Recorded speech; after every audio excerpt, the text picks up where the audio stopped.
আমি বলতে চাই ইসলাম ধর্মটা কি, মুসলমান কাকে বলে, মুসলমানদের কাজ কি, হযরত মুহাম্মদ সাল্লাল্লাহু আলাইহি ওয়াসাল্লাম কেমন মানুষ ছিলেন, তিনি সমাজকে কিভাবে তৈরি করেছেন, তাঁর ব্যবহার কেমন ছিল, তিনি অমুসলিমদের সঙ্গে কেমন ব্যবহার করতেন, তিনি কিভাবে রাষ্ট্রনায়ক হয়েছিলেন, তাঁর জীবন আদর্শ কেমন ছিল, আরও অনেক কিছু। আমি সেই বার্তাগুলো দিতে চাই যার মাধ্যমে মুসলিমরা আবার নবীজির আদর্শে আদর্শিত হয়ে পুরো পৃথিবীতে শান্তিপূর্ণ করে তুলবে। রাত হয়েছে, ঘুমিয়ে পড়ি, এবার ঘুমানোর দোয়াটা করে নেই। আল্লাহুম্মা বিসমিকা আমতু আহিয়া, হে আল্লাহ আমি তোমার নাম নিয়ে ঘুমিয়ে পড়লাম। আলহামদুলিল্লাহিল্লাযী আহইয়ানা বা'দামা আমাতানা ওয়া ইলাইহিন নুশুর। ঘুমটা বেশ ভালোই হলো মাশাআল্লাহ। বাথরুমের দিকে যাই, ফ্রেশ হয়ে নেই।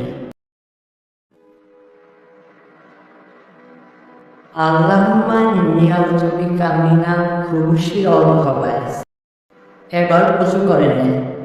এবার বাইরে বেরিয়ে দেখি আল্লাহর কোনো মাহবুব বান্দা আছে কি যার সঙ্গে ঈমানের বিশেষ আলোচনা করতে হবে ইনশাআল্লাহ।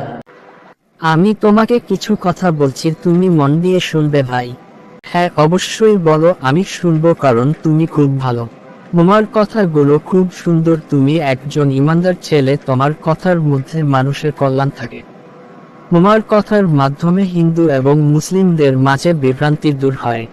এবার বলো তুমি। আমি বলতে চাই ইসলাম ধর্মটা কি, মুসলমান কাকে বলে, মুসলমানদের কাজ কি, হযরত মুহাম্মদ সাল্লাল্লাহু আলাইহি ওয়াসাল্লাম কেমন মানুষ ছিলেন, তিনি সমাজকে কিভাবে তৈরি করেছেন, তাঁর ব্যবহার কেমন ছিল, তিনি অমুসলিমদের সঙ্গে কেমন ব্যবহার করতেন, তিনি কিভাবে রাষ্ট্রনায়ক হয়েছিলেন, তাঁর জীবন আদর্শ কেমন ছিল, আরও অনেক কিছু। আমি সেই বার্তাগুলো দিতে চাই যার মাধ্যমে মুসলিমরা আবার নবীজির আদর্শে আদর্শিত হয়ে পুরো পৃথিবীতে শান্তিপূর্ণ করে তুলবে। তাই বলছি, এই চ্যানেলের ভিডিওগুলো সম্পূর্ণ দেখবেন, চ্যানেলটি সাবস্ক্রাইব করবেন, ভিডিওগুলো শেয়ার করবেন, ছোট বড় নারী পুরুষ সবাই দেখবেন, কমেন্ট করবেন, লাইক করবেন, কারণ পৃথিবী খুব ভয়ানক পরিস্থিতিতে পৌঁছাচ্ছে। তাই আমরা এখন থেকে সাবধানে চলাফেরা করি, বুঝেশুনে চলি, শান্তি শৃঙ্খলা তৈরি করে এগিয়ে যায়। সবাইকে ধন্যবাদ, সালাম ও শুভেচ্ছা জানিয়ে আজকের ভিডিওটি শেষ করলাম।